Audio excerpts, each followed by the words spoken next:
Hello friend, मैं रेखा दिल्ली से मेरा यूट्यूब चैनल वाटिकास गार्डन में स्वागत करती हूँ आपका। ये फ्रेंड मैंने अप्रैल में जो कटिंग लगाई थी उसका अपडेट दिखा रही हूँ। मेरे पास कितने सारे पौधे तैयार हो गए हैं। अभी मैंने इनको रिपोर्ट नहीं किया क्योंकि गर्मी बहुत तेज़ है।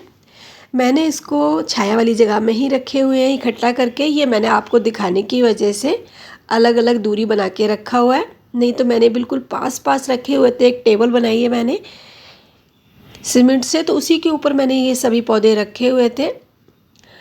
तो ये मेरी अप्रैल के महीने की कटिंग का अपडेट है। तो देखिए कितने अच्छे पौधे हैं, कितना हेल्दी है। बस इस तरह से आपको अगर कहीं से भी ऐसी कटिंग मिलती है तो आप भी ढेर सारे पौधे तैयार कर सकते हैं। ऐसे पौधे अगर एक बार ही आ जाते हैं गार्डन में तो जाने का नाम नहीं लेते, क्योंकि इनको हम कटिंग से डिवाइड करके लगा सकते हैं। सारे हार्डी प्लांट हैं। सीजन का कोई भी पौधा नहीं है कि ख़त्म हो जाएगा या ग्रो नहीं होगा। ये कटिंग से सभी पौधे चल जाते हैं। अब ये बिल्कुल आसानी से लगने वाले पौधे हैं। अब मैं सभी के आपको नाम भी बता देती हूँ, जैसे अजवाइन है, रियो है, पर्पल हार्ट, जेड प्लांट। ये देखो कितना अच्छे से ग्रो हुआ है ये जेड प्लांट भी। इसकी ये डंडी थोड़ी हिल रही है, पता नहीं क्यों, तो मैं इसको फिर से लगा दूंगी। बाकी तो 2-3 कटिंग तो इसकी सही हो गई है। ये थोड़ी सी पता नहीं किस तरह से हिल गई है, तो ये थोड़ी ग्रो नहीं हो पाई। और ये जेड प्लांट तो इतना हार्ड है कि आप किसी भी मिट्टी में इसको लगा देंगे या कहीं भी थोड़ा सा भी टच कर देते हैं मिट्टी में, ये वहीं से ग्रो हो जाता है। और ये है ड्रेसिना, देखो कितना अच्छे से ग्रो हो गया है। अगर हमारे पास ऐसे पौधे लगाने के लिए जगह की कमी होती है तो इन पौधों को इस तरह से भी आप लगे रहने देंगे तो बहुत आसानी से चल जाते हैं। ये अजवाइन का है। ये अजवाइन की मैंने कटिंग देखो कितनी अच्छी ग्रो हुई है। और ये है क्लांचो, जिसको मैं भी हाथ लगा रही थी। और ये है पत्थर चट्टा, ये मैंने कटिंग से ही ग्रो किया है। ये पत्ते से भी ग्रो हो जाता है। इसके पत्ते को अगर हम टच करके रखेंगे मिट्टी में तो उससे भी इसके बेबी प्लांट बन जाते हैं। और ये देखें पर्पल हार्ट।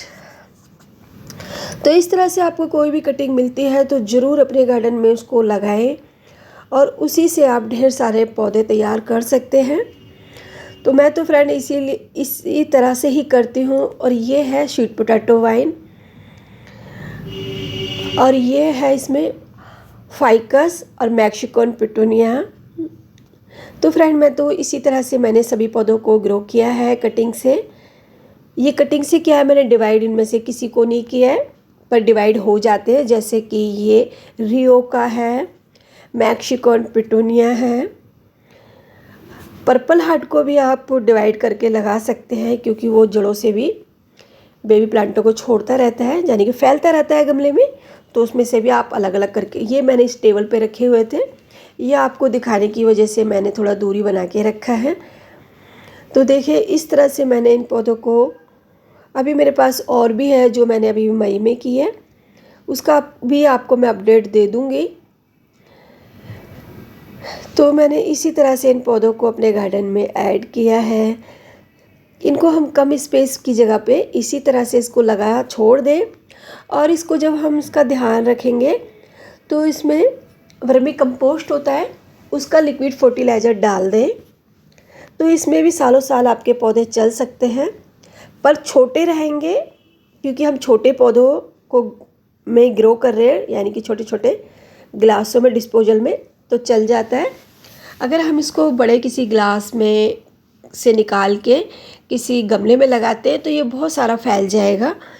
तो ये स्पेस के ऊपर भी है, अगर आपके पास स्पेस है तो बड़े गमलों में लगा के रख ले। अगर स्पेस नहीं है तो आप इसी तरह से छोड़ सकते हैं। थोड़े मेरे 2-3 ग्लास तो अच्छे हैं जो कि सालों साल चल जाते हैं, जो ये बड़े वाले हैं। और ये छोटे वाले हैं, ये 5-6 महीने चल जाते हैं, नहीं तो ये धूप से थोड़ा ख़राब हो जाते हैं, फट जाते हैं इस तरह से। नहीं, अगर आपके पास डिस्पोजल ग्लास बिल्कुल नहीं है तो पैसे खर्च करने की ज़रूरत नहीं है। आप पेप्सी की बोतल हो उनके कट करके आप इस तरह से सभी कटिंगों को लगा सकते हैं। हो सके तो आप अच्छा दिखाने के लिए अपने गार्डन को इन पे पेंट करें तो बहुत अच्छे लगते हैं। तो फ्रेंड मैं तो ऐसे ही करती हूँ। वीडियो पसंद आए तो लाइक शेयर कमेंट ज़रूर करना। वीडियो देखने के लिए आप सभी का बहुत बहुत धन्यवाद। कमेंट करके बताना मेरी वीडियो आपको कैसी लगी।